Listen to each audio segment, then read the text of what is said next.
Check कर low मैं आ गया क्या,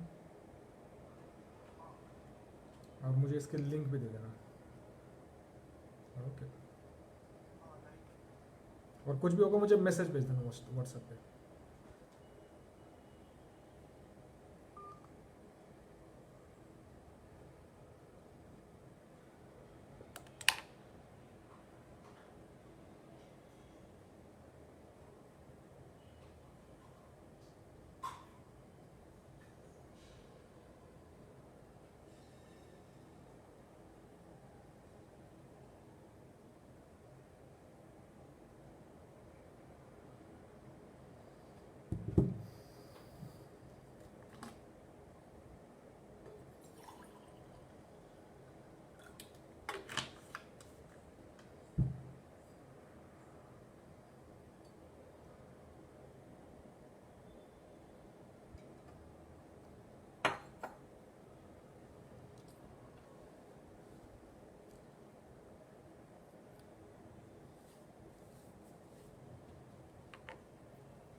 नमस्कार. मी डॉक्टर प्रशांत शिंदे, कारगिल परिवारातर्फे आजच्या फेसबुक लाईव्ह मध्ये सहभागी झालेले दूध व्यवसायातील सर्व लोकांचं स्वागत करतो. सुरुवात करायच्या अगोदर एक सुरक्षेसाठी एक संदेश. जर तुम्ही गाडी चालवत असाल तर कृपया गाडी थांबून, सुरक्षित ठिकाणी थांबून मग हा सेशन बघावा. जर तुम्ही घरी बसून सेशन ऐकत असाल किंवा गोठ्यात बसून ऐकत असाल तर आजूबाजूला सुरक्षिततेचा तुम्ही ध्यान द्या. तर आजच्या या फेसबुक लाईव्ह सेशनच्या निमित्तानं मी दुधाच्या व्यवसायातील इंडस्ट्रील असलेल्या सर्व व्यक्तींचे मी आभार मानू इच्छितो.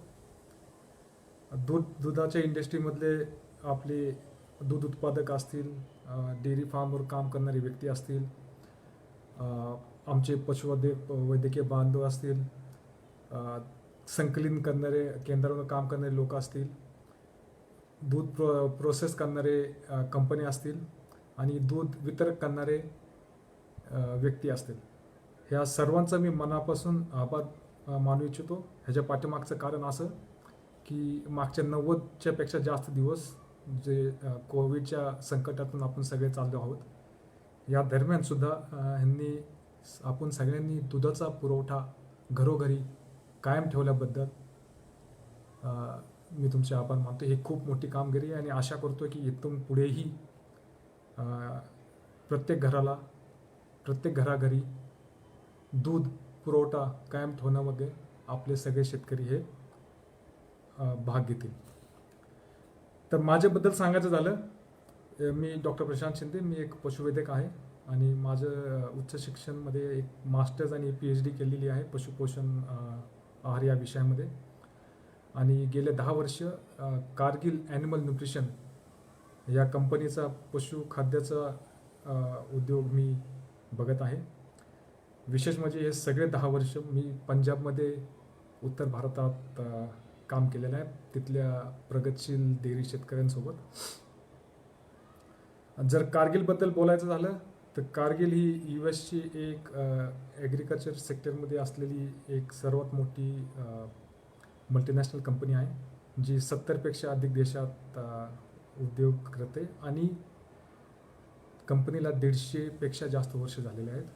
जर सगळ्यात जवळचं म्हटलं तर महाराष्ट्रातल्या लोकांना जेमिनी, नेचर फ्रेश हे तेलाचे ब्रँड माहीत असतील, ते कारगिलचे आहेत. सोबतच वेटकेअर चे उत्पादक असतील, बेस्टमिन गोल्ड किंवा दुसरे प्रोविसॅक या उत्पादक असतील, हेही कारगिल कंपनीचेच आहेत. आणि जर पशु आहार खाद्याचं बोलायचं झालं तर पुरिना ब्रँडच्या बॅनरखाली मिल्कजन 8000, मिल्कजन 5000, ट्रान्झिशन मिक्स आणि काफ स्टार्टर प्रीमियम हे उत्पाद कारगिल कंपनीचेच आहेत. तर आजचा हा विषय पंजाबच्या प्रोग्रेसिव्ह डेअरी फार्मरच्या यशाबद्दल. तर आणि माझे अनुभव, मला त्यातून काय शिकायला भेटलं हे मी महाराष्ट्रातील फार्मर डेअरी उद्योगामध्ये कसे लागू करू शकतो, काय माझे विचार जे आहेत ते आपण पंजाबमध्ये जे शिकलेले गोष्टी आहेत ते आपले पंजाबचे महाराष्ट्रातले बांधव कसे स्वतःच्या डेअरी फार्मर हे कन्सेप्ट चालू शकतात, ह्याच्याबद्दल मी बोलणार आहे. आता मी जे सांगेल जरुरी नाही की सगळे कन्सेप्ट हाय असे पंजाबमधले कॉपी केले आणि महाराष्ट्रात पेस्ट होतील, असं काही नाही. त्यात थोडेफार महाराष्ट्रातील प्रोग्रेसिव्ह दूध फार्मरला ह्याच्यामध्ये थोडेफार बदल करून ते लागू केले पाहिजे. याचा उद्देश असा की पंजाबच्या डेअरी उद्योगाला 25 वर्ष लागले या स्तरापर्यंत पोचण्यासाठी. आता विषय असा आहे की आपले महाराष्ट्रातील प्रगतशील शेतकरी त्या स्तरावर पुढल्या 5 वर्षात पोचू शकतील का, किंवा कसे पोचू शकतील. तर मित्रांनो, गेल्या 10 वर्षातील माझी सगळ्यात मोठी शिक्षण मला जे कळलं पंजाब डेअरीबद्दल ते हे की 10 वर्षापूर्वी जे 15 ते 30 गायांचे शेतकरी होते ते आता सध्या 120 ते 150 गायांचे शेतकरी आहेत प्रोग्रेसिव्ह फार्मर. त्यांचे फार्म जे 15 ते 30 गायांचे होते ते आत्ता तेच फार्म 10 वर्षानंतर 120 ते 150 गायांच्या संख्ये इतके झालेले आहेत. आणि हे सगळं माझ्या डोळ्यासमोर झालेलं आहे. मी तुम्हाला फार्मचे नाव नंबर सगळे देऊ शकतो. तर विषय असा आहे की ही गोष्ट महाराष्ट्रात होऊ शकते का? काय पुढल्या 5 वर्षात महाराष्ट्राचे फार्माची संख्या, गायींची संख्या किंवा प्रोडक्शन हे डबल होऊ शकतं का? तर माझ्या मते ते होऊ शकतं. त्यासाठी प्रथम बदल हा झाला पाहिजे की डेअरी या उद्योगाला, मी उद्योग हा शब्द वापरतो, डेअरी या उद्योगाला प्रगतशील शेतकऱ्यांनी, प्रगतशील दूध उत्पादकांनी प्रथम धंदा, प्रायमरी बिझनेस म्हणून बघितलं पाहिजे, ना की जोडधंदा म्हणून. तर पहिली गोष्ट ही आहे की मानसिकता, माइंडसेटमधले आपल्याला चेंज झाला पाहिजे. तर पंजाबमध्ये आपण प्रोग्रेसिव्ह फार्मर्सबद्दल बोलतो, पण त्या प्रोग्रेसिव्ह फार्मर्सच्या अवतीभोवती खूप साऱ्या गोष्टी होत होत्या. उदाहरणार्थ आपल्याला PDFA बद्दल माहितीच असेल, जी प्रोग्रेसिव्ह डेअरी फार्मर्स असोसिएशन आहे त्याबद्दल सगळ्यांना माहितीच असेल. त्याच सोबत पंजाबमधील जे कृषी व वेटनरी विद्यापीठ आहे गडवासूच्या नावाने लुधियानमध्ये जे आहे, त्यांचंही खूप मोठं योगदान आहे या डेअरी इंडस्ट्रीला या लेवलवर आणण्यासाठी. त्याचबरोबर पंजाबमधला जे दूध संकलित आणि प्रोसेसिंग करणारे जे सहकारी संघ आहेत व त्यांच्यासोबत जे प्रायव्हेट प्रोसेसेस आहेत, प्रमुखतः नेसले, त्यांचंही खूप मोठं योगदान आहे या डेअरी फार्मिंगला सक्सेसफुल करण्यासाठी. आणि सोबत जे प्रायव्हेट कंपनीज काम करतात, जसे मल्टीनॅशनल्स आहेत आमच्यासारखी व दुसरे कंपनीज आहेत, त्यांनी वेळोवेळी शेतकऱ्यांना, प्रोग्रेसिव्ह फार्मर्सला वेगवेगळ्या ठिकाणी नवीन कन्सेप्ट आणून त्यांची विचारसरणी बदलण्यामध्ये मागे ह्यांचं सगळ्यांचं खूप मोठं योगदान आहे. तर जर अजून एक संस्था आहे पंजाबमध्ये, तिला पंजाब डेअरी डेव्हलपमेंट बोर्ड, जी पंजाब राज्याची एक संस्था आहे, NDDBच्या अंडरखाली पंजाब स्टेटचं राज्यस्तरीय डेअरी डेव्हलपमेंट बोर्ड म्हणतात, त्यांचंही खूप मोठं योगदान आहे. तर त्यांच्या पंजाबमध्ये एक वेगळं बजेट दिलं जातं या बोर्डाकडे, ज्याच्या अंतर्गत हे बोर्ड प्रत्येक महिन्यात जिल्ह्याच्या स्तरावर ट्रेनिंग प्रोग्राम घेत असतात, कॅम्प लावत असतात. त्याचसोबत त्यांचे 5-6 सेंटर आहेत पंजाबमध्ये, पंजाबच्या अख्ख्या राज्यामध्ये, जिथं ते आठवड्याचा ट्रेनिंग प्रोग्राम, महिन्याचा, 3 महिन्याचे असे वेगवेगळे प्रकारचे ट्रेनिंग प्रोग्राम्स ते राबवतात. आणि विशेष म्हणजे कुठल्याही नवीन दूध उत्पादकाला लोन पास करून घ्यायचं असेल तर त्यासाठी हे असे कोर्सेस, हे ट्रेनिंग्स हे कंपल्सरी केलेले आहेत बँकांनी. तर ही अवतीभोवतीची गोष्टी झाल्या. तर सांगायचं झालं तर डेअरी फार्मिंग हे मूलभूत 4 स्तंभावर, 4 पायांवर आधारित आहे. तर जे प्रगतशील पंजाबचे शेतकरी आहेत त्यांनी या 4ही पायांवर काम केले आहे. आता ते पाय कुठले आहेत? त्यांना आपण फाउंडेशन म्हणतो डेअरी फार्मिंगचे, ते पिलर्स आहेत. ते कुठले आहेत? ब्रीडिंग. मागच्या 2-3 महिन्यामध्ये ब्रीडिंग हा शब्द आपल्या सगळ्या महाराष्ट्रातील प्रगती शेतकऱ्यांना सगळ्यांना माहिती झालेला आहे. त्याच सोबत व्यवस्थापन हा दुसरा पाया मानला जातो. तिसरा आहे फीडिंग म्हणजे न्यूट्रिशन, आणि चौथा सॅनिटेशन. तर सांगायचं तात्पर्य असा की तुम्ही कुठले एका पायावर काम केलं, समजा तुम्ही ब्रीडिंगवर खूप चांगलं काम केलं, खूप जगातली सगळ्यात उत्तम ब्रीड आणली, पण तिला न्यूट्रिशन दिलं नाही किंवा मॅनेजमेंट दिलं नाही, तर ती ब्रीड प्रोडक्शन देऊ शकत नाही. किंवा तुम्ही ब्रीड कसलीही आणली, तिला चांगलं न्यूट्रिशन दिलं नाही, तरीही सक्सेसफुल होणार नाही.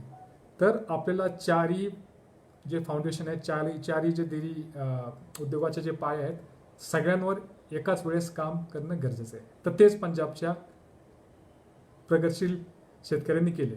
त्यामध्ये, त्या वाटचालीमध्ये त्यांना खूप सारं शिकावं लागलं, आणि जसे ते शिकत होते तसे ते बदल घडवून आणत होते.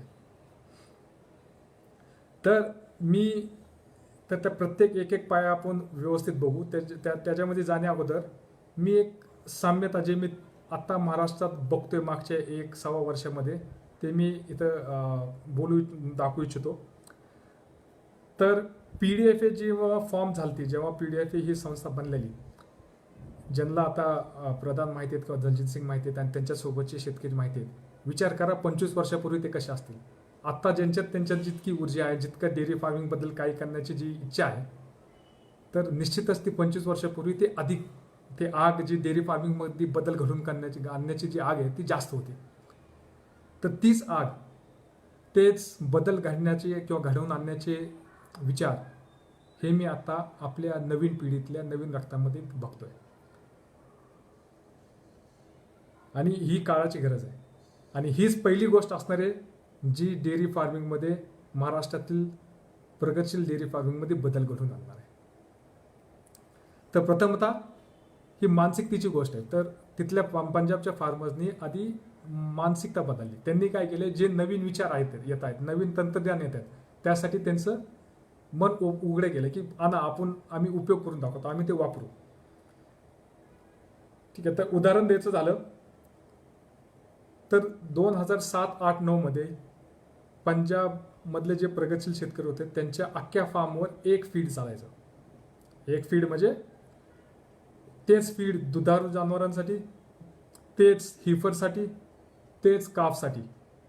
बघा, मी 2007-8-9ची गोष्ट करतोय. पण जशा आमच्यासारख्या कंपनी किंवा दुसऱ्या कंपनी आल्या, त्यांनी दूध उत्पादकांना शिकवलं की काफ रेडिंग हे कसं केलं पाहिजे, काफ पिंजऱ्यामध्ये का ठेवले पाहिजे, काफाचा फीडिंग प्रोग्राम कसा आला पाहिजे, स्टार्टर का दिला पाहिजे. आणि ज्या वेळेस शेतकऱ्यांनी, दूध उत्पादकांनी तो बदल बघितला की नाही, या पद्धतीनं काफ रेडिंग केल्यानंतर खरंच खूप बदल, म्हणजे परफॉर्मन्स खूप चांगला दिसतो. आणि तुम्ही 10 वर्षात बघा, आता तुम्हाला एकही प्रगतशील शेतकरी वासरं बांधून त्यांची फीडिंग करताना दिसणार नाही. 100% जे वासरं आहेत ते केजेसमध्ये जातात आणि त्यांचं फीडिंग अँड मॅनेजमेंट हे सायंटिफिक पद्धतीने होतं. तर चला आपण आता पहिल्या पायामध्ये घुसूया, ब्रीडिंग. तर मागच्या महिन्यापासून मी ब्रीडिंगबद्दल खूप लोकांनी चर्चा केली, खूप तज्ज्ञांनी माहिती दिली. तर मी ह्यातले काही माझे जे एक्सपिरियन्स आहेत पंजाबचे ते सांगू इच्छितो. तर ब्रीडिंगबद्दल जेव्हा मी 2010-11-12 मध्ये जे प्रगतशील शेतकरी त्यांच्याशी चर्चा करायचो की तुम्हाला काय करायचं, तर सगळ्या शेतकऱ्यांचं मत असं यायचं की आम्हाला गाया वाढवायच्या आणि टोटल दूध उत्पादन आमच्या गोठ्याचं हे वाढवायचं आहे. बघा, आता हा महत्त्वाचा बदल बघा. पण गेले 5-6 वर्ष तोच प्रश्न मी परत विचारतो. तर आमचे जे प्रगतशील दूध उत्पादक आहेत ते आता असं म्हणतात की नाही, आम्हाला गाया तितक्याच ठेवायच्यात किंवा कमी करायच्यात, पण आम्हाला प्रत्येक गाय मागचं जे लॅक्टेशन यील्ड आहे ते वाढवायचं आहे. ठीक आहे. ही एक खूप मोठा बदल मला दिसून आला. अच्छा, त्याचसोबत त्यांनी इम्पोर्टेड सिमेंट, मोस्टली बाहेरच्या कंपनीचं इम्पोर्ट केलेलं सिमेंट वापरलं, सेक्स सॉर्टेड सिमेंट वापरायला सुरुवात केली. पण आता मी एक वेगळा ट्रेंड बघतोय. तर आत्ताचे जे ब्रीडर्स आहेत त्यांना मी ब्रीडर्स म्हणतो, पंजाबच्या प्रोग्रेसिव्ह फार्मर्सला ब्रीडर्स का म्हणतो, कारण ते आता सध्या त्यांच्या गायींच्या वेगवेगळ्या ट्रेडसाठी ब्रीडिंग करतात. उदाहरणार्थ आडरची साईज, आडरचं स्ट्रक्चर, ठीक आहे, ते जे कास आहे कासाची साईज ती व्यवस्थित बसते का नाही, त्यांचे जे थान आहेत ती त्याचे स्ट्रक्चर व्यवस्थित आहेत का नाही, बॉडीचा फ्रेमवर्क हा व्यवस्थित आहे की नाही. ठीक आहे. आणि त्याचबरोबर त्यांचे एक medium size breeds, medium size म्हणजे ज्या ब्रीड्सचं वजन 550-600च्या आसपास आहेत त्यांना मीडियम साईज म्हणतो. जे जेनेटिक्स मोस्टली युरोपियन किंवा न्यूझीलंडचं जेनेटिक्स आहे त्या साईजवर, त्या जेनेटिक्सवर भर दिला जातो. अगोदर भर हा हेवी ब्रीड्सवर होता, पण आता तो बदल होऊन तो आता मीडियम साईज ब्रीड्सवर आणि पर्टिक्युलर ट्रेड्सवर फोकस शेतकरी करू लागले. आणि सगळ्यात महत्त्वाचं म्हणजे त्यांनी एक निवड प्रक्रिया 2010 सुरू केली. आता ही काय प्रक्रिया आहे? तर या निवड प्रक्रियेअंतर्गत दूध जो प्रगतशील शेतकरी तो त्याच्या फार्मसाठी एक लेवल ठरवायचा की माझी हीफर कुठली पहिलारू गाय किंवा माझी दुसऱ्या तिसऱ्या वेटात असलेली गाय, माझ्या फार्मवर असलेली गाय जी 25 लिटरच्या आतली असेल तिला मी पुढल्या वर्षी फार्मवर ठेवणार नाही. हा खूप महत्त्वाचा विषय आहे. आणि 30 लेवल ज्यावेळेस अगोदर 25 होती, आता ती वाढत वाढत आता ती 35 लिटरच्या पीकवर पोचलेली आहे. तर ज्या गायी 35 लिटरच्या पीकवर जात नाहीत त्या गायी पुढल्या वर्षी त्या फार्मवर दिसत नाहीत. तर ह्यांनी काय झालं, या निवड प्रक्रियेने काय झालं, आपोआप गायींची जी प्रोडक्शन लॅक्टेशन यील्ड्स आहेत हे वाढत गेले. आता ह्यांनी काय झालं, या 10 वर्षामध्ये जे पंजाबचे प्रगतशील शेतकरी होते, दूध उत्पादक होते, त्यांनी स्वतःची ओळख हे ब्रीडर म्हणून केली. तर जे लोक PDFA मध्ये प्रत्येक वर्षी सहभागी होतात, मी खूप महाराष्ट्रातले आपले खूप बांधव तिथं बघितलेले आहेत, तर त्यांनी पहिल्यांदा 2019 म्हणजे मागच्या वर्षीच्या PDFA मध्ये पंजाब होस्टेन या नवीन ब्रीडचं नाव ऐकलं असेल.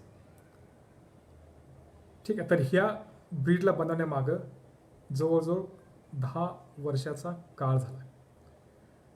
तर आपण ह्यातनं काय शिकलं पाहिजे, या ब्रीडिंग पंजाबमधल्या ब्रीडिंग प्रक्रियेमधनं आपण काय शिकलं पाहिजे?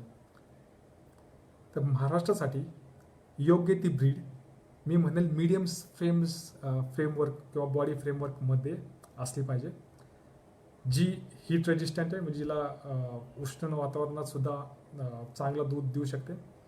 सोबत जे दुधाचे फॅट कंपोनंट्स, फॅट आणि SNF हे चांगलं असेल आणि तिची प्रजनन शक्ती म्हणजे जी रिप्रोडक्टिव्ह एफिशियन्सी ही चांगली असेल, अशा ब्रीड्सवर महाराष्ट्रातल्या प्रगतशील शेतकऱ्यांनी फोकस केला पाहिजे. मी म्हणेल एकदम 12,000 14,000 या त्या नंबरकडे नका जाऊ. 8,000 हे चांगलं टार्गेट आहे आणि हळूहळू ते आपण निवड पद्धतीने ते लेवल वर घेऊन जाऊ शकतो. तर हा झाला ब्रीडिंगचा पाया. आता आपण दुसऱ्या महत्त्वाच्या व्यवस्थापनाच्या पायाचा. तर ह्याच्यामध्ये पायाभूत म्हणजे मूळ सुविधा, ह्याच्यात मी 3 भागात बोलणार आहे व्यवस्थापनाच्या. एक आहे जे लॉंग टर्म, म्हणजे तुम्हाला सगळ्या शेतकऱ्यांनी एकदाच इन्व्हेस्टमेंट करतो, म्हणजे ते म्हणजे त्यांचं शेड असेल, पार्लर असेल, त्यात म्हणजे एकदाच इन्व्हेस्टमेंट लागते, एकदाच करू शकतो, सारखे बदल होऊ शकत नाही, ते लॉंग टर्म झाले.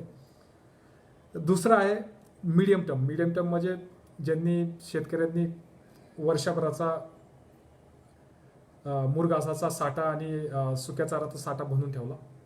आणि तिसरा आहे की व्यवस्थापनाचा भाग जो दिवसेंदिवस म्हणजे रोज शेतकऱ्यांना काय म्हणजे दूध उत्पादकांना कशा कुठल्या गोष्टींवर फोकस केला पाहिजे. तर या 3 हिस्स्यामध्ये मी हा व्यवस्थापनाचा मुद्दा वाटलेला आहे. तर पहिला फार्म इन्फ्रास्ट्रक्चर.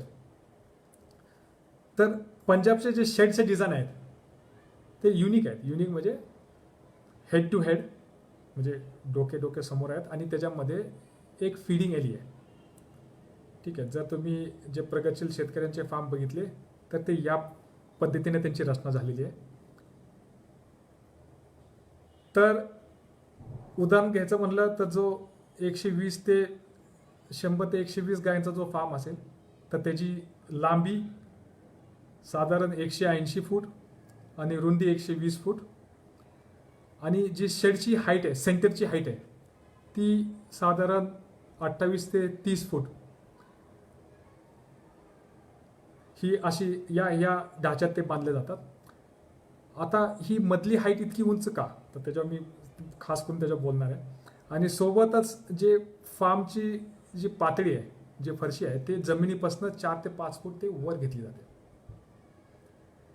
ठीक आहे. जो मधला फीडिंग एरियाचा पार्ट आहे तो 8 फुटाचा ठेवला जातो. तर 8 फुटाचा कशासाठी, तर त्याच्यामध्ये ट्रॅक्टर किंवा TMR मिक्सर चालू शकतो ह्यासाठी. त्याच्यासोबतच फीडिंग एरियाच्या सोबत 1 ते 1.5 फुटाची फीड बंक असतो, ठेवला जातो 1 ते 1.5 फूट. आणि त्याला लागून आतल्या साईडला 6 फुटाचा स्टँडिंग ॲली जिथं उभं राहून गाई फीड बंकमध्ये खातात. आणि त्याच्यात हा सगळा फीडिंग ॲली आणि स्टँडिंग एरिया हा सगळा सिमेंटचा बांधलेला असतो. आणि त्याच्या पलीकडचा जो राहिलेला भाग आहे हा कच्च्या मातीचा ठेवलेला असतो. जी माती किंवा जे शेण होतं तिथं ते लूज हाऊसिंग सिस्टममध्ये ते साधारण 15 दिवस किंवा महिन्यानं ते नांगरून ते पलटी करतात. तर सुरुवातीचे जे असे शेड मोठे बांधले गेले त्याच्यामध्ये ते हेडलॉक सिस्टम ठेवलेली. पण नंतर जसं जसं त्यांची ॲडव्हान्समेंट झाली त्यांना कळले की हेडलॉक सिस्टममध्ये खर्च खूप आहे. आणि म्हणून त्यांनी नेक रेल म्हणजे नुसते एक खांब असतो जिने तिथं फीडिंग ॲलीला ते नेक रेल सिस्टम म्हणतात, जिथं गाय उभं राहून खातात, त्या सिस्टममध्ये वळलेले आहेत. तुम्ही विश्वास नाही बसणार तुम्हाला की 2007-08-09 मध्ये सुद्धा पंजाबचे जे प्रगतशील शेतकरी होते त्यांच्या गायी बांधलेल्या असायच्या. नंतर त्यांना लूज हाऊसिंग सिस्टमचा ते त्यांचे जे फायदे आहेत ते समजून आले. त्यांना कळले की लूज हाऊसिंग सिस्टममध्ये गायांना तणाव कमी असतो, गायींचं प्रोडक्शन वाढतं. आणि आत्ता सर्रास प्रगतशील शेतकरी हे लूज हाऊसिंग सिस्टममध्येच गोटे ठेवतात. आणि सध्याचं नवीन बघायला गेलं तर ज्या फार्ममध्ये त्यांचा एरिया कमी आहे त्या आणि ज्यांना गायी वाढवायच्या आहेत तर ते फार्मर क्युबिकल लावावे लागलेत. क्युबिकल म्हणजे गोट्यामध्ये गायींना बसण्यासाठी बसून आराम करण्यासाठी ते कप्पे बनवतात. तर त्याच्याकडे आता लोकांचा वळ झालेला आहे. तर जी लांबी मी म्हणलो गोट्याची 180 फूट, तर त्यांनी 3 फीटाची फीड बंक स्पेस म्हणजे प्रत्येक गायीला 3 फीटाचा फीड बंक म्हणजे खाताना जे उभे राहते गाय तिथं 3 फीटाचा असावा असा गृहीत धरून ही आखणी केलेली आहे. तर एवढं सगळं कशासाठी मी इतकं डिझाईनबद्दल कशासाठी बोलतो किंवा पंजाबच्या फाटका प्रगतशील शेतकऱ्यांनी एवढं सगळं का केलं? तर त्यांच्या लक्षात आलं की जेव्हा जेव्हा आपण दुधाची प्रोडक्शन लेवल्स ब्रीड सुधारून वाढवतोय त्यावेळेस अशा गायींना कमीत कमी तणावामध्ये ठेवलं पाहिजे, म्हणजे त्यांचं काव कम्फर्ट खूप चांगलं ठेवलं पाहिजे. म्हणून हे गोट्याची रचना अशी करण्याच्या पाठीमागचं कारण आहे गायींचं कम्फर्ट वाढवणं. मग त्यात पंखे असतील किंवा स्प्रिंकलर असतील उन्हाळ्यासाठी तेही सगळे आले. जर ज्यांना लोकांना माहीत नसेल त्यांना सांगू इच्छितो की पंजाबमध्ये 5 महिने ज्यापैकी एप्रिल मध्यापासून मे जून ह्यामध्ये टेम्परेचर 40 ते 45 डिग्री सेंटीग्रेड इतकं जातं. आणि जुलै ऑगस्ट म्हणजे आत्ताचा काळ ज्या वेळेस मान्सून सुरू होतो आणि भाताची लागवड शेतकरी सुरू करतात तिथं त्यावेळेस दमट ह्युमिडिटी ते खूप वाढलेलं असतं. म्हणजे हॉट अँड ह्युमिड जे म्हणतो ना हायली स्ट्रेसफुल गायींसाठी हायली स्ट्रेसफुल तसलं वातावरण साधारण 5 महिने असतं.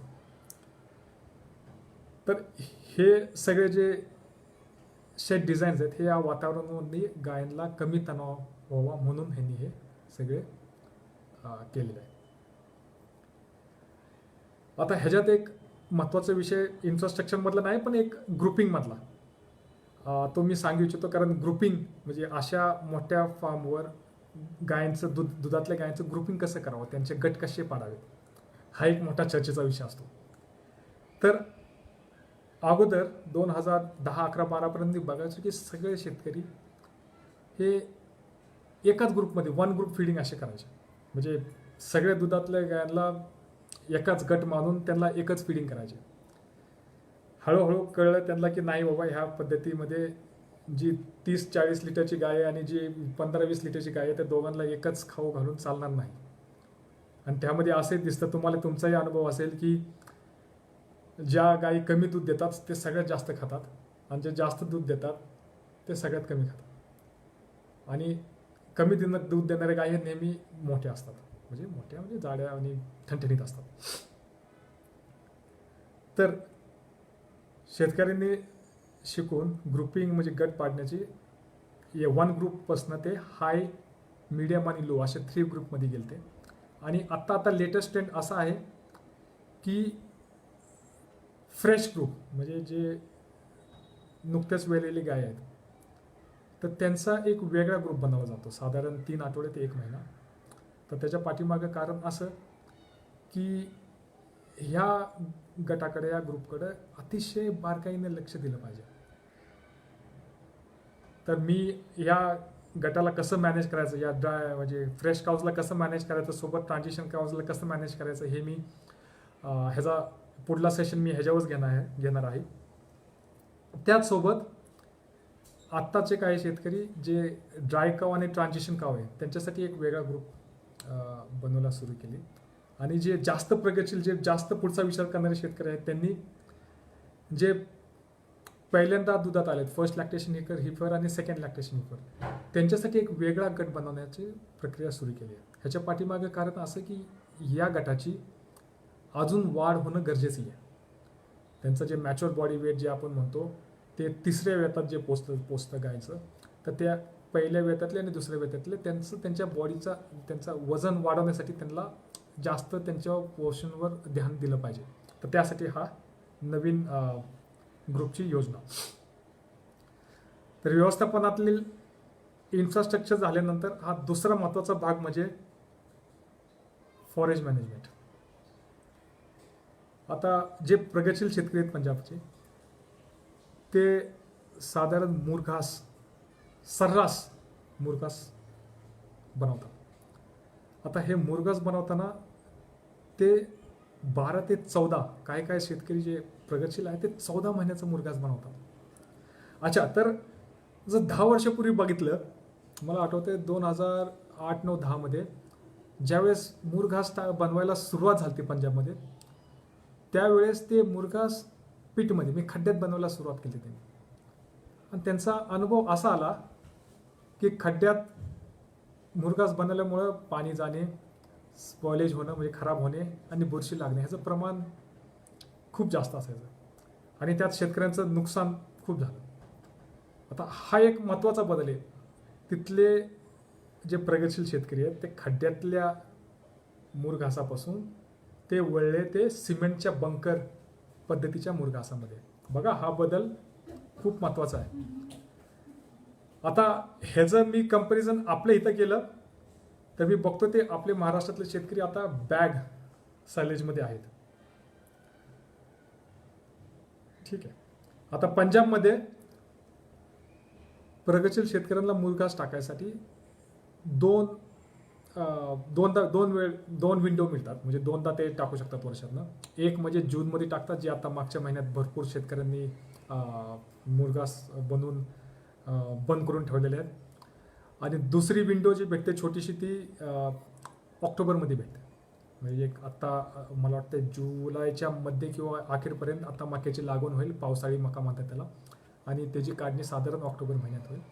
तर त्यावेळेस ही मुरघास टाकण्याची संधी शेतकऱ्यांना ही भेटते. आता अजून एक जे माझ्या बघण्यात आलं की जे प्रगतशील शेतकरी त्यांनी गट बनवले. आता जे पाहुणेरावळे किंवा ओळखीचे किंवा ज्यांचे विचार जुळतात अशा 5-6 शेतकऱ्यांनी येऊन त्यांचे गट बनवले आणि त्यांनी मिळून कंबाईन म्हणजे हार्वेस्टर ज्याला म्हणतो ते विकत घेतले. आता तिथले शेतकरी सगळ्यांकडं स्वतःचे ट्रॅक्टर आणि ट्रॉली तर असतातच. तर हे काय करतात, सगळे त्यांचे जे कंबाईन आणि ट्रॅक्टर ट्रॉली हे सगळे एकत्र वापरून ते एकमेकांना आचार कापण्यापासून, तोडण्यापासून, चॅपिंग करण्यापासून, दाबण्यापर्यंत या प्रक्रियेत एकमेकांना मदत करतात. अच्छा, जर तुम्हाला वाटत असेल की पंजाबच्या दूध म्हणजे प्रोग्रेसिव्ह दूध डेअरी फार्मर्सची लँड होल्डिंग म्हणजे ज्यांचं म्हणतात ना मालकी जास्त असेल, तर नाही, मलाही अगोदर वाटायचं की त्यांच्याकडं क्षेत्र हे जास्त असेल त्यांच्या मालकीचं, पण असं काही नाही आहे. जर बोटा बोजणे इतके जर शेतकरी सोडले ज्यांच्याकडे 50-70 एकर असेल, बाकीचे सर्रास जे 50 ते 100 किंवा 150 गायांचे गोट्याचे जे प्रगतशील शेतकरी आहेत त्यांच्याकडे 5 ते 10 एकरच फक्त स्वतःची जमीन आहे. 5 ते 10. बाकीचे सगळा जो मुरघास आहे तो बाकीच्या शेतकऱ्यांकडनं ते विकत घेऊन स्वतःचा मुरघास टाकतात. अच्छा, मागच्या 10 वर्षात आम्ही पंजाबचे जवळजवळ 5,000 मुरघासाचे सॅम्पल घेऊन त्यांचं ॲनालिसिस केलं आहे. तर तुम्हाला सांगू इच्छितो की त्या 2010 पासून आतापर्यंत त्यांच्या सायलेजच्या क्वालिटी म्हणजे मुरघासाच्या क्वालिटीमध्ये प्रचंड सुधारणा होताना आम्ही बघितलेली आहे. अच्छा, पहिली गोष्ट, त्या 5,000 सॅम्पलपैकी फक्त बॉटम मोजणी इतके 25 ते 30 सॅम्पल आम्हाला 30 ते 35% ड्राय मॅटरमध्ये भेटले.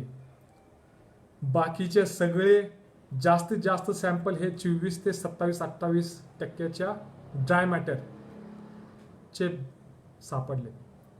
आता ड्राय मॅटर म्हणजे काय? मी मुरघासाचं सॅम्पल घेतलं, त्याला 100 डिग्रीला ठेवलं वाळवण्यासाठी, आणि त्यातनं सगळं पाणी काढल्यानंतर त्याला परत वजन केलं, तर ते राहिलेलं म्हणजे पाणीरहित जो मुरघास आहे त्याला आपण तो ड्राय मॅटर त्याला त्या पद्धतीने मोजतो. तर ॲव्हरेज आत्ताच्या मागच्या 2-3 वर्षाचं ॲव्हरेज जर मुरघासाचं ड्राय मॅटर बघितलं तर ते पंजाबमध्ये 27% आहे. अच्छा, तेच आम्ही महाराष्ट्रातले साधारण 100 सॅम्पल ॲनालिसिस केले. आता ही डोळे उघडणारी गोष्ट आहे. भरपूर सॅम्पल्समध्ये ड्राय मॅटरची टक्केवारी 24 ते 25च्या लेवलपर्यंत भेटलेली आहे. किती? 24 ते 25%. हा एक खूप महत्त्वाचा विषय आहे. आणि जर मुरघासात जास्त पाणी असेल तर त्याचे खराब होण्याची शक्यता वाढते. अच्छा, आता तुम्ही नुसतं ड्राय मॅटर बघत नाही, मुरघासामध्ये त्याची पार्टिकल साईज म्हणजे ते जे कापणी झालेली आहे, तर प्रत्येक त्या चॅफिंगमध्ये ते प्रत्येक पार्टिकलची साईज किती आहे, त्यात सोबत जे दाणे आहेत त्याचं क्रशिंग किती झालेलं आहे, ते शाबूत आहेत की तुटलेले आहेत, 2 भाग 4 भाग की पावडर झालेली आहे, सोबत त्या मुरघासामध्ये स्टार्च किती आहे, ठीक आहे, त्याचं फायबर किती आहे, NDF किती, ADF किती, ते पसणारं फायबर किती आहे, त्याचं pH किती आहे. जर जे फर्मेंटेशन म्हणतो जर ते व्यवस्थित झालं असेल तर त्याच्यामध्ये आम्लता वाढते, म्हणजे ॲसिडिटी वाढते, तर लॅक्टिक ॲसिड जास्त होतं, तर त्याच्यामुळं pH कमी होतो, तर तो किती आहे, हे सगळ्या गोष्टी त्या मुरघासाचं प्रमाण हे दर्शवतो. आता एक नवीन बदल काय व्हायला लागला पंजाबमध्ये, तिथले काही आता यावर्षी काही प्रगतशील शेतकऱ्यांनी सिमेंट बंकरपेक्षा त्यांनी ओपन पिट मध्ये प्रयोग करण्यास सुरू केले. ओपन पिट म्हणजे काय केलं, त्यांनी जमिनीवर ढीग लावला आणि त्या ढिगाला म्हणजे कापलेल्या मक्याचा ढीग लावला आणि त्या ढिगाला त्यांनी प्रेसिंग करून दाबण्याचा प्रयत्न केला. आता हे जे आपल्याला अनुभव कळतीलच की काय सायलेजची क्वालिटीवर त्याचे काय परिणाम झाले. सोबत एक नवीन ट्रेंड बघायला मिळतोय की जे प्रगतशील शेतकरी त्यांनी आता गव्हाच्या ह्याचा सायलेज टाकायलाही सुरुवात केलेली आहे. सोबत जो घास आहे म्हणजे त्याला हे म्हणतो, तर लुसन म्हणजे मेथी घास, मेथीचा लुसनचा त्यांनी हे बनवायला सुरुवात केलेली आहे. तर या प्रकारे पंजाबचे जे शेतकरी जे एका वर्षभर त्यांचा जे प्रबंध करतात हिरवा चाऱ्याचा, आणि सोबत सुका चारा त्यांच्याकडं सगळ्यांकडं गव्हाचं काढं असतं, तर त्याचाही तो स्टोरेज करून, कारण गहू साधारण एप्रिल मध्यपर्यंत सुरू होतात छाटणी करायला गव्हाची, तर एप्रिलच्या दुसऱ्या 15 ते काड्याचं छाटणी काढून त्याला स्टोरेज करून ठेवतात. तर ह्यातनं आपण काय शिकलं पाहिजे? आपल्या महाराष्ट्रातल्या प्रगतशील शेतकऱ्यांनी 100% सिमेंटच्या बंकर सायलोजकडे वळलं पाहिजे. त्यांना जे माप किती मापाचे लांबी रुंदी किती असावी त्याच्याबद्दल आपण मार्गदर्शन करायला कधीही तयार आहोत. ते डिपेंड करते की त्यांच्याकडे खाणारी जनावरे किती आहेत आणि त्यांचा त्या किती डेन्सिटीने ते पॅकिंग करणार.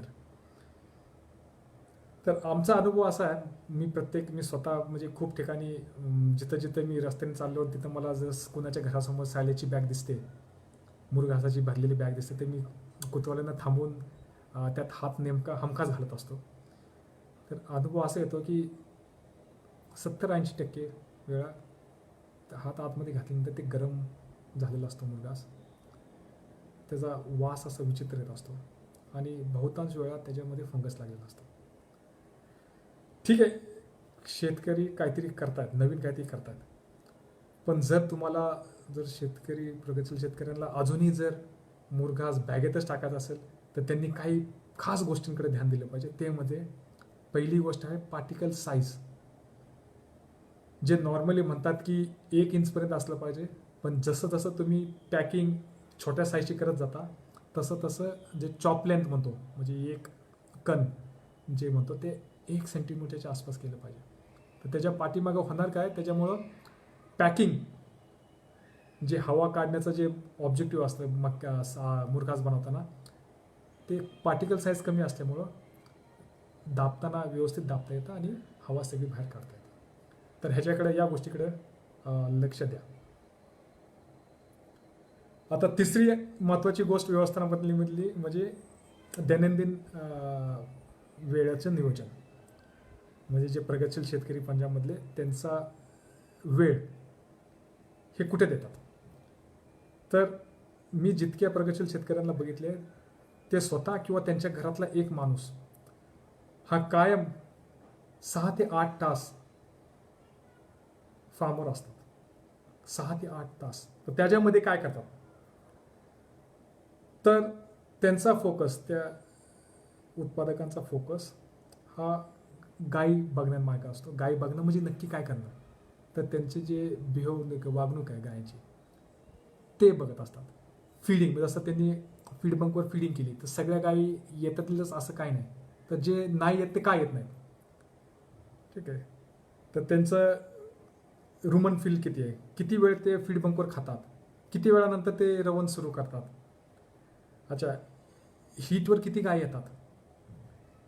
ज्या फार्मांचे हीट डिटेक्शन रेट म्हणजे ज्या गायी प्रेग्नंट नाही आहेत त्या गायी हीटवर त्या महिन्यात येतात का नाहीत, किंवा जे येतात त्यांना पकडणं खूप गरजेचं आहे.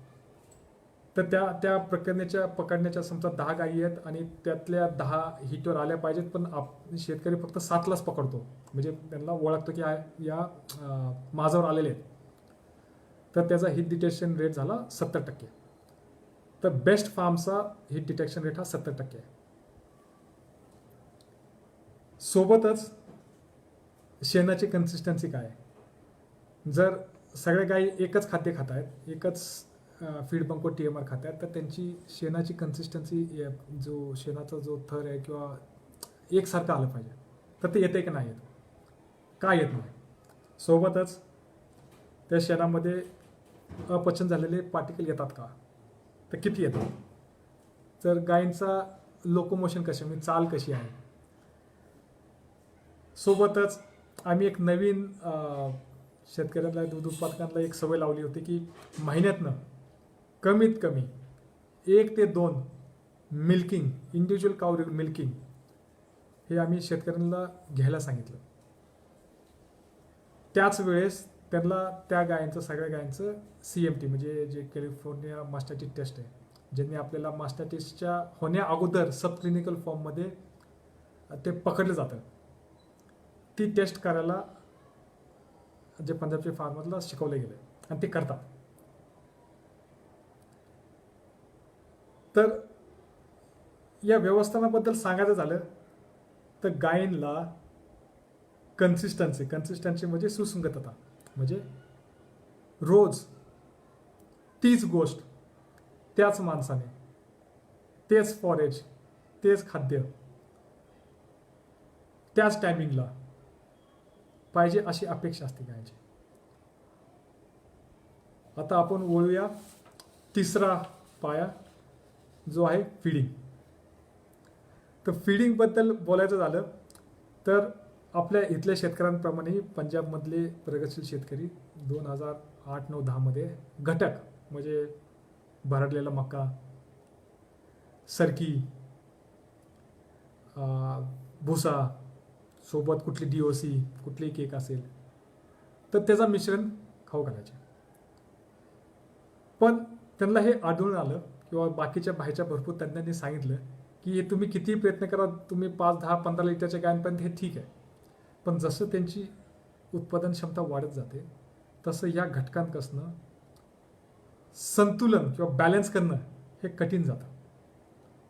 म्हणून आत्ताचे जे प्रोग्रेसिव्ह फार्मर त्यांनी त्यांचे डाएट प्लॅन जे आहेत त्यांना आम्ही फीडिंग प्रोग्रामला डाएट प्लॅन्स म्हणतो, एकदम सोपे ठेवले. तर ते काय, एक वाळलेला चारा, ते म्हणजे गव्हाचं काढ असतं, मुरघास, मक्याचा मुरघास वर्षभर, आणि सोबत त्यांच्या प्रोडक्शन, गायींच्या प्रोडक्टिव्हिटीच्या आधारावर असलेलं कुठलंही त्यांनी सिलेक्ट केलेलं पशुखाद्य, ह्या तिघांचं ते मिश्रण करून वापरतात. अच्छा, ज्यावेळेस थंडीचे दिवस असतात, साधारणतः जानेवारी महिन्यापासून ते एप्रिलच्या मध्यपर्यंत, तिथं काही हिवाळी दुधळी हिरवा चारे उपलब्ध असतात. उदाहरणार्थ लुसन आहे, मोठं जास्त करून बरसीम असते, सोबत एक राईग्रास ते एक आहे. तर तेही या मुरघासासोबत ते हिरव्या चाऱ्याच्या ह्याच्यात प्रयोग करतात. तर प्रगतशील शेतकऱ्यांनी हे समजून घेतले की गायींना घटक नको आहेत, गायींना त्या घटकातून मिळणारं पोषण म्हणजे न्यूट्रिएंट्स ते हवे असतात. ते कशासाठी, त्यांच्या बॉडीसाठी मेंटेनन्स आणि प्रोडक्शन, जितकं दूध उत्पादन आहे त्याच्यासाठी.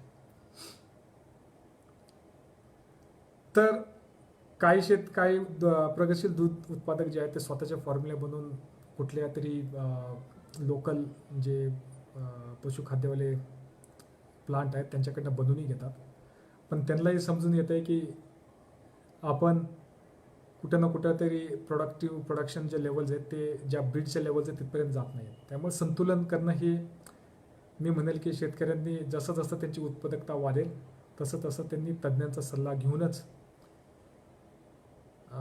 गायांच्या त्यांच्या डाएटचं व्यवस्थित बॅलन्स किंवा संतुलन करावं. तर एक 2010-11-12च्या आसपास तिथल्या शेतकऱ्यांना आम्ही एक नवी सवय लावलेली. तर अगोदर काय असायचं की सकाळी हिरवा चारा टाकला, सुकलेला चारा टाकला, त्यानंतर धारेच्या वेळेस खाद्य टाकलं, धारा झाल्या की संपलं. पहिला कंपोनंट फीडिंग पद्धत म्हणतात. आता ह्याच्यामुळे काय होतं की दुधाच्या ज्या फॅट आणि SNF हे घटक आहेत ह्याच्यामध्ये खूप बदल होतात. तर आम्ही एक नवीन सवय लावली तिथल्या प्रगतशील शेतकऱ्यांना, ती म्हणजे हाताने पायाने TMR मिक्स करायचा. TMR म्हणजे टोटल मिक्स राशन, ज्याच्यामध्ये हिरवा चारा किंवा मुरघास, सुकलेला चारा आणि खाद्य हे तिन्हीचं एकत्र मिश्रण करून खाऊ घालणे. तर ते कसं केलं, जसं मी सांगितलं की त्यांच्या गोठ्यामध्ये फीडिंग आली असते जी 8 फुटाची. तर त्याच्यामध्ये पहिला थर जितका गायांची संख्या गुणिले त्यांचा जे डाएट प्लॅनमध्ये जितका मुरघास आहे तितका त्याचा एक थर टाकणे, त्या थरावर व्हीट स्ट्रॉ म्हणजे आपल्या गव्हाच्या काड्याचा थर टाकणे, त्याच्यावर खाद्याचा थर टाकणे, मग तो पायाने किंवा हाताने असं मिक्स करणे, त्याला मिसळणे व्यवस्थित, आणि तो पुढं पुश करणे, गायांना त्या फीडबंकमध्ये पुश करणे, ही प्रक्रिया सुरू झाली. आणि त्याचा बेनिफिट हा दिसला की जे दुधाचे कंपोनंट आहे फॅट आणि SNF त्यामध्ये कन्सिस्टन्सी दिसू लागली. आता भरपूर शेतकऱ्यांनी, प्रगतशील शेतकऱ्यांनी स्वतःचे TMR मिक्सर वॅगन्सही घेतलेले आहेत आणि आता ते TMR मिक्सर्सनी त्यांचं फीडिंग ते चालू केलेलं आहे. तर झालं कसं, जशी जशी यांची ब्रीडची प्रोडक्शन लेवल वाढायला लागली तर असं दिसून आलं, आणि खास करून मागच्या 3-4 वर्षात तर खूप ह्या असल्या केसेस खूप घडून येतात की ताज्या गायी म्हणजे ताज्या वेळलेल्या गायी 7 ते 10 दिवसात 40 ते 45 लिटरच्या उत्पादनावर जातात. बघा, 10 ते 15 दिवसात 40-45 लिटर. पण सगळ्यांना हा अनुभव असेल की ज्या ह्या ताज्या वेलेल्या गायी आहेत त्यांची खाण्याची क्षमता ही खूप असते, खूप कमी असते.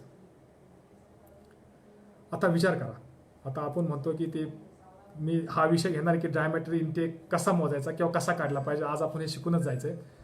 तर साधारण तशा ताज्या गायांचा जे 40-45 लिटर दुधावर आहेत त्यांचा ड्राय इंटेक फक्त 15 ते 16 किलो असतो. कारण त्यांचा पीक ड्राय इंटेक जो आहे तो 4थ्या किंवा 5व्या आठवड्यात जातो. आता 15 किलो ड्राय इंटेक खाऊन जर त्या गायी 45 लिटर दूध देत असतील तर विचार करा एका ड्राय पाठी 3 लिटर दूध. तर ह्याच्यामुळे काय होतं, गायी त्यांच्या शरीराचं मांस वापरून म्हणजे फॅट वापरून ते दूध बनवतात. त्याच्यामुळे त्यांच्या गायींचं जे शरीराचं जे आहे ते बॉडी कंडिशन स्कोर म्हणतो ते कमी होतात, हाडं दिसायला बरकडे दिसायला लागतात. आणि तसंच गायी निगेटिव्ह एनर्जी बॅलन्समध्ये असल्यामुळे त्यांच्या प्रजनन म्हणजे रिप्रोडक्शनच्या क्षमतेवरही खूप अडचणी येतात. तर ज्यावेळेस मी ह्या टॉपिकला हात घातलेला आहे तर तुम्हाला सांगू इच्छितो की इंटरकार्विंग पिरियड म्हणजे 2 वेतांचं अंतर पंजाबमधल्या प्रगतशील शेतकऱ्यांच्या बेस्ट म्हणजे जे म्हणतात ना सगळ्यात वेल मॅनेज्ड फार्म्सवर 420 दिवसाचा असेल. 420 दिवस. तर सगळ्या शेतकऱ्यांना मी आपल्या प्रगतशील शेतकऱ्यांना विनंती करतो की तुम्ही स्वतःचा बघा की आपला सध्या 2 वेतांचा आपल्या गायांमधलं 2 वेतांचं अंतर हे किती आहे. तर आता माझा अनुभव सांगतो. मी आपल्या ज्या महाराष्ट्रातील ज्या गोठ्यांवर गेलो आहे तर मला असं आढळून आलं की आपल्या इथल्या गायींच्या जे खाण्याचे इंटेक आहेत ड्राय इंटेक जे आहेत ते खूप कमी आहे. त्यातल्या त्यात जे म्हणतात की जास्त इंटेक आहेत ते इंटेक सुका चारा जो असतो, सुका चारा म्हणजे तुमचा कडबा कुट्टी म्हणा किंवा वाळलेलं वाडं म्हणा किंवा दुसरं कुठलंही काडं असेल सोयाबीनचं किंवा शेंगदाण्याचं किंवा तुरीचं त्या काड्याने पुरं करतात. आता मी तुम्हाला सांगू इच्छितो की असल्या सुक्या चाऱ्यामध्ये गायींचं पोट भरण्याच्या अलावा दुसरा काहीही उपयोग नाही. त्याच्यामधनं मिळणारे तत्व हे शून्य आहेत.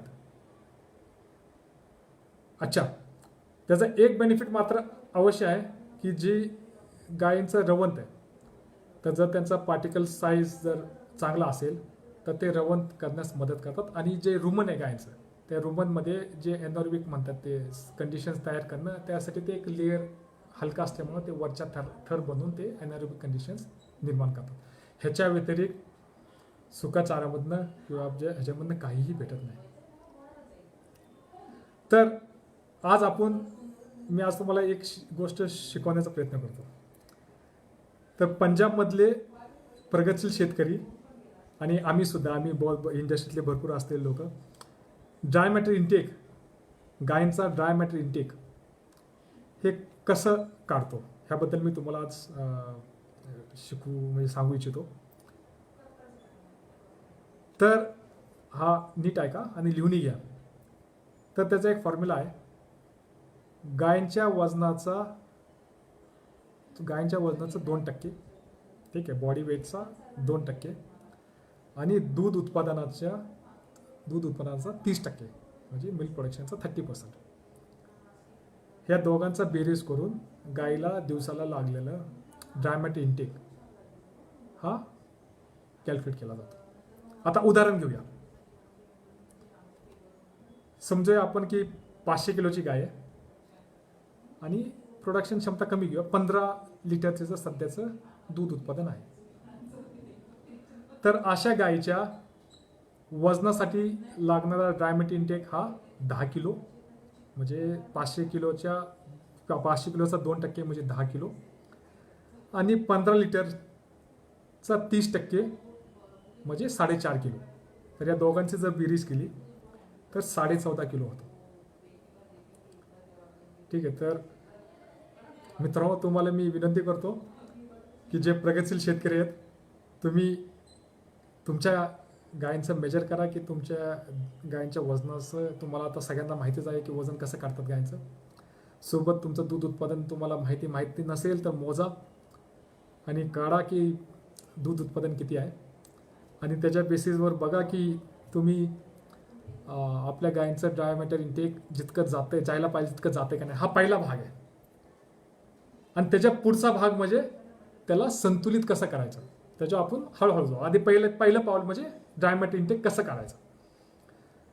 तर पंजाबचे जे प्रगतशील शेतकरी आहेत सर्रास महिन्यातनं 1 किंवा महिन्यातनं 2 वेळा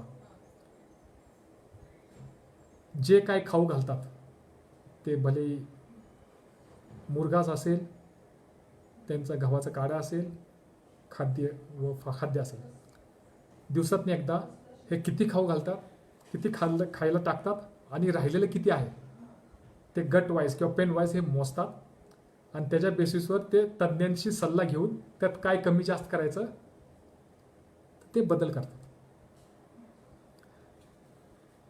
आता पुढे जाऊया.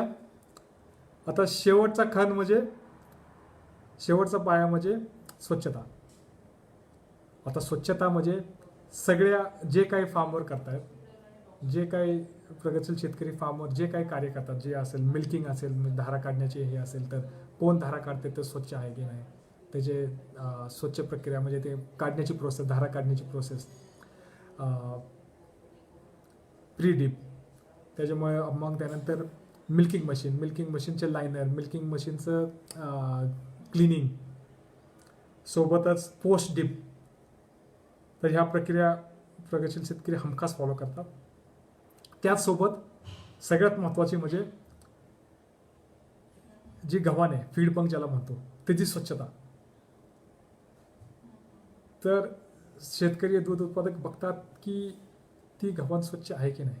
कारण उदाहरण घ्या, आपल्याला जर स्वतः ते शिळं ताट आणून दिलं की ह्याच ताटात तुम्ही आजही जेव्हा उद्या जेव्हा तर आपण स्वतः जेवणार नाही आणि आपण अपेक्षा करतो की गायनी तसल्या गव्हाणीत खावं. तर फीड पंपची स्वच्छता, सोबतच गाय वेल्यानंतर जे झार किंवा जे इतर इन्फेक्शस गोष्टी पडतात त्याचं डिस्पोजेबल. तर या सगळ्या गोष्टींकडं पंजाबचे प्रगतशील शेतकरी खास करून ध्यान देतात. आणि सोबत नवीन तंत्रज्ञान मला बोलायचं झालं तर मी CMT बोलत होतो, आता ते सोमॅटिक सेल काउंट म्हणजे मायक्रोबोल लोड काय आहे दुधाचा ते सुद्धा बघायला लागलेत लोक आणि ॲप्सही आलेत, जेणेकरून तुमच्या त्या ऑटोमॅटिकली तुमच्या गायींचं काय आहे लेवल सोमॅटिक सेलच्या काउंटच्या ते तुम्हाला समजू शकतात. तर या लेवलला प्रोग्रेसिव्ह फार्मची स्वच्छता या पातळीवर गेलेली आहे. तर मी आपल्या महाराष्ट्रातील सर्व प्रगतशील दूध उत्पादकांना सांगू इच्छितो, जर तुम्हाला आणि आपल्या सगळ्यांना डेअरी उद्योगाचं भविष्य जर उज्ज्वल करायचं असेल तर सेफ आणि क्लीन म्हणजे सुरक्षित आणि स्वच्छ दूध उत्पादन ह्याच्याकडे बघण्याची काळाची गरज आहे. ह्याच्यामुळं आपल्या दुधाला चांगला भाव मिळेल, ह्याच्यामुळं आपलं दूध हे एक्सपोर्ट होऊ शकतं. तर मित्रांनो, मी माझे आजचे साधारण डेअरी पंजाबमधले जे प्रगतशील शेतकरीचं जे यश आहे ते कुठल्या पायाभूत गोष्टी केल्यामुळं आहे हे मी सांगण्याचा माझ्या परीने प्रयत्न केलेला आहे. सोबतच मी आपल्या महाराष्ट्रातल्या शेतकऱ्यांनी कुठल्या गोष्टींवर ध्यान दिलं पाहिजे ते माझ्या पद्धतीने मी सांगितलं आहे. तर जर मी ह्याच्यात कुठल्या दूध उत्पादकांच्या भावना दुखवल्या असतील तर मला क्षमा करा. तर आता आपण काही प्रश्न असतील तर ते प्रश्न घेऊया.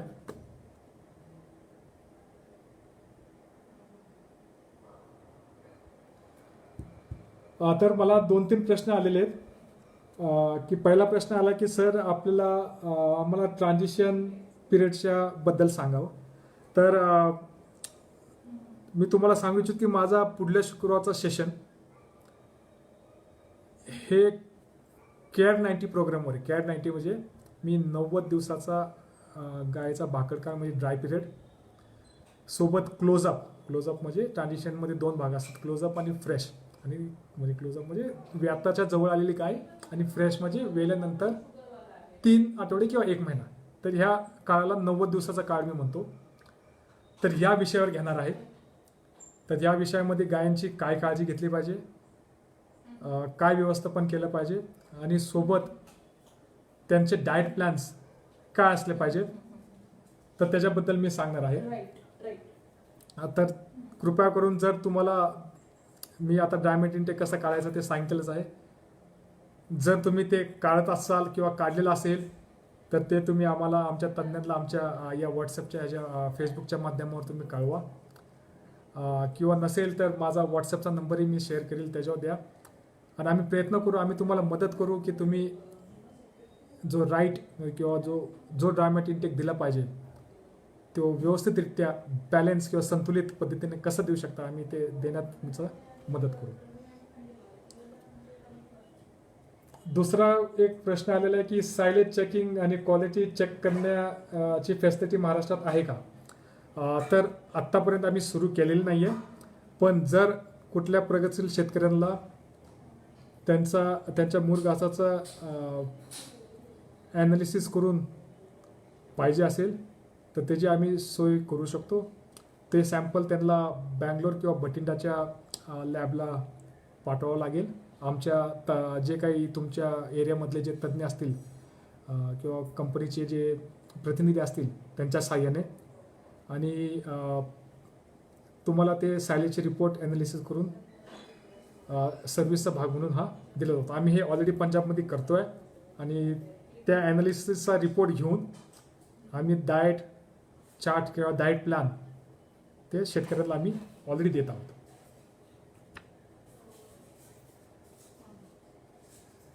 अजून एक चांगला महत्त्वाचा प्रश्न विचारला आहे की पंजाबचे शेतकरी हे उन्हाळ्याचं कसं नियोजन करतात, समर हीट स्ट्रेस मॅनेजमेंट हे कशी करतात. आता हा विषय अगदी महत्त्वाचा आहे.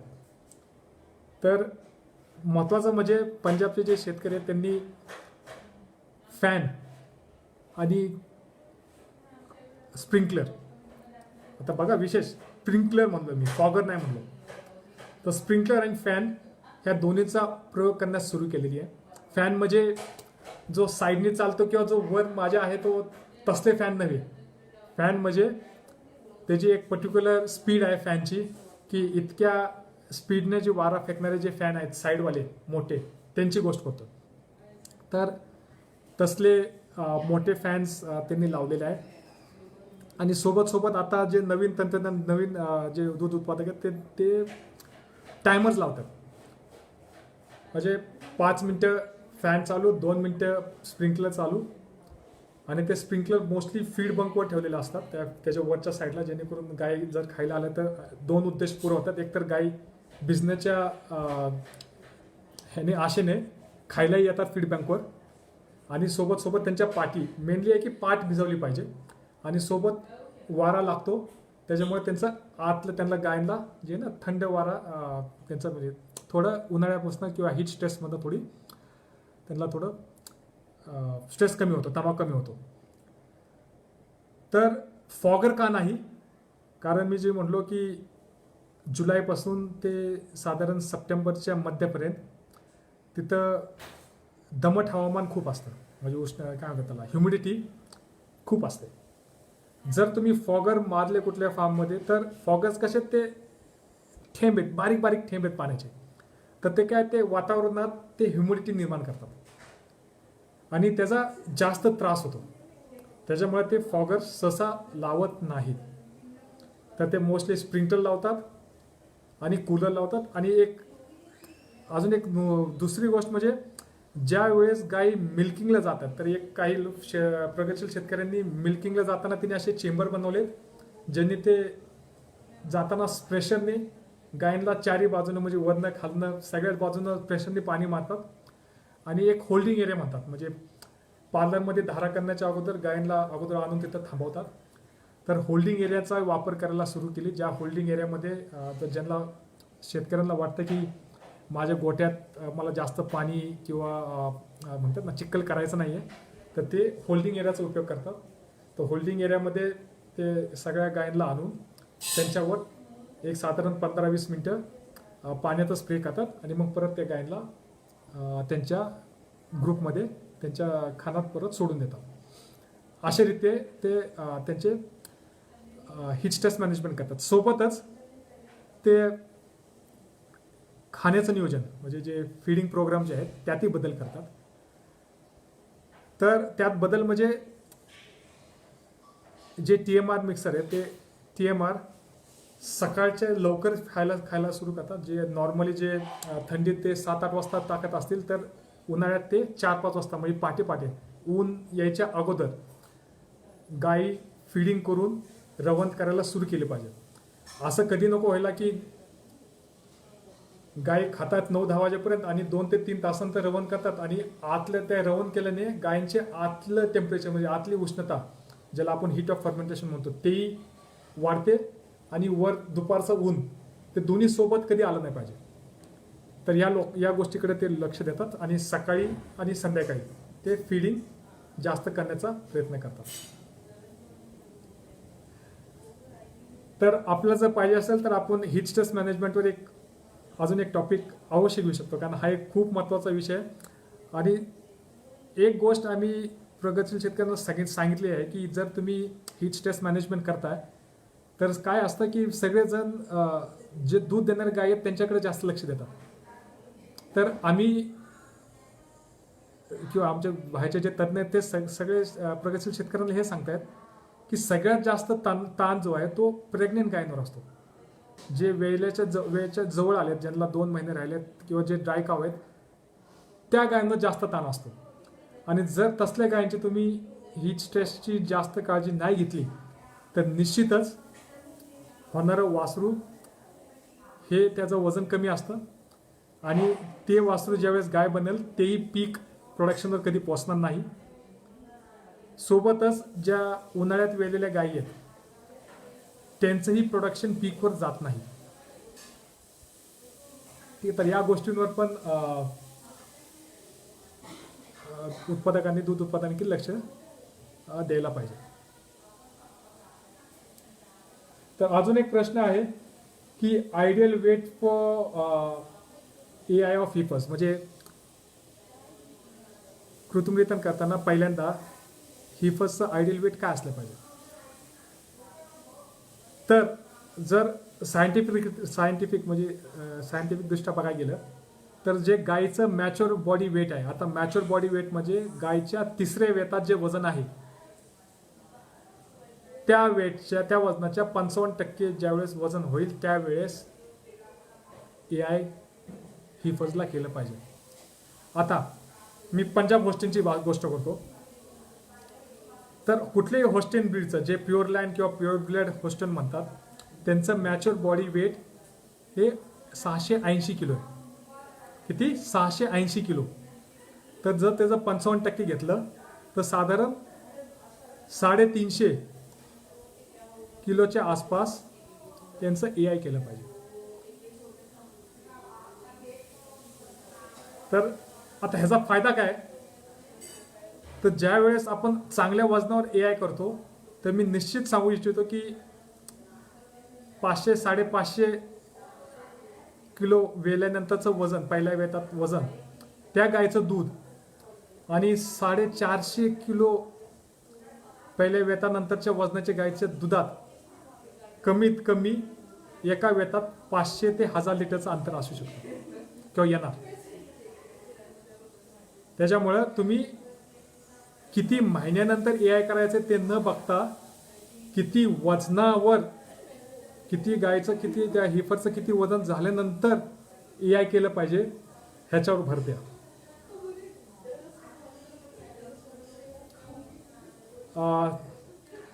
तर मला वाटतं आजचा सेशन हा आपण 1 तासाच्या वर ऑलमोस्ट झालेला आहे. तर मी सगळे जे सहभागी झालेले आमच्या वेबिनारमध्ये, माझ्या पहिल्या वेबिनारमध्ये जे सहभागी झालेले सगळे दूध इंडस्ट्रीमधले असलेल्या सगळ्या व्यक्तींचा माझं शांतपणे ऐकल्याबद्दल एक मनापासून आभार व्यक्त करतो. सोबतच हे सांगू इच्छितो की पुढला टॉपिक, पुढला विषय हा मी सांगितल्याप्रमाणे केअर-90 प्रोग्रामवर असणार आहे, ज्याच्यामध्ये मी त्या ड्राय काव किंवा क्लोजअप आणि फ्रेश कावचा व्यवस्थापन आणि त्यांचे डाएट चार्ट्स कसे असले पाहिजेत आणि सोबत सोबत कुठल्या गोष्टींवर ध्यान दिलं पाहिजे ह्याच्यावर बोलणार आहे. आणि त्याच्या पुढचा तिसरा वेबिनार फेसबुक लाईव्ह सेशन हा मी वासराच्या आयुष्यातील पहिले 90 दिवस या टॉपिकवर घेणार आहे. तर ज्यांचे तुमचे मी प्रश्नांचे उत्तर देऊ शकलो नाही आणि जर तुम्ही प्रश्न टाईप केले असतील तर आम्ही प्रयत्न करू की तुमच्या सगळ्या टाईप केलेल्या प्रश्नांचं उत्तर आम्ही फेसबुकवर किंवा पर्सनल चॅटवर तुम्हाला त्याचे उत्तर देण्याचा प्रयत्न करू. सोबतच ज्या शेतकऱ्यांना त्यांच्या ड्रायमेट इनटेक किंवा बॅलन्सिंगबद्दल काही शंका असतील तर त्यांना मी माझा व्हॉट्सअप नंबर तुम्ही घेऊ शकता. तर नंबर आहे माझा 9501103730.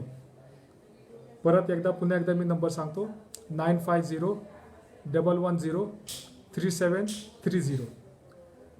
तर प्रयत्न करा की तुमच्या ज्या शंका आहेत ते व्हॉट्सॲपद्वारे पाठवण्याचा. आणि जर तुम्ही तुमच्या गोट्यावर ड्रायमेट इनटेक किंवा हिरवा चारा, सुका चारा किंवा खाद्य किती खाऊ घालत असाल हे मोजून जर माझ्याकडे प्रश्न घेऊन येत असाल तर ते मला नक्कीच आवडेल.